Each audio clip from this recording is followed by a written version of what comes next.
Hello बच्चों, let's see the question. The question said, arrange the following acid in their increasing order of acidic strength.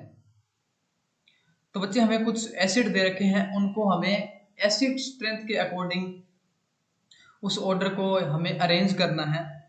पहला क्या देख रहा है आपको बच्चों? Acetic acid, second is benzoic acid, third is trifluoroacetic acid and last is hydrochloric acid.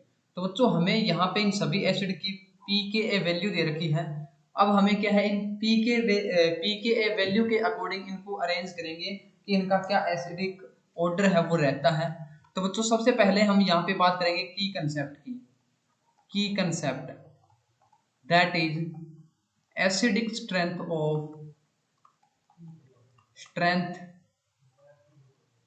Of carboxylic acid. तो बच्चों हमें पता है जो Ka वैल्यू होती है, बच्चों वो डायरेक्टली प्रोपोर्शनल होती है स्ट्रेंथ ऑफ एसिड और हमारे पास जो pKa वैल्यू होती है, pKa वैल्यू वो इनवर्सली प्रोपोर्शनल होती है स्ट्रेंथ ऑफ एसिड। यानी कि बच्चों जितना ज्यादा हमारे पास pKa वैल्यू होगी उतनी ही कम क्या होगी, एसिडिक स्ट्रेंथ होगी, और जितनी ज्यादा एसिडिक स्ट्रेंथ होगी उतनी ही हमारे पास pKa वैल्यू होगी। तो अब हम क्या है, हमारी जो वैल्यू है उनको अरेंज करते हैं। तो सबसे पहले बात करते हैं सबसे कम किसकी है। माइनस के अंदर दे रखी है 7.0, यानी कि ये हमारे पास सबसे कम pKa वैल्यू है। इसको अरेंज करेंगे -7.0। उसके बाद में क्या है बच्चों, जो हमारे पास उससे बड़ी है 0.23। उसके बाद में क्या है बच्चों 4.49। उसके बाद में क्या है बच्चों 4.76।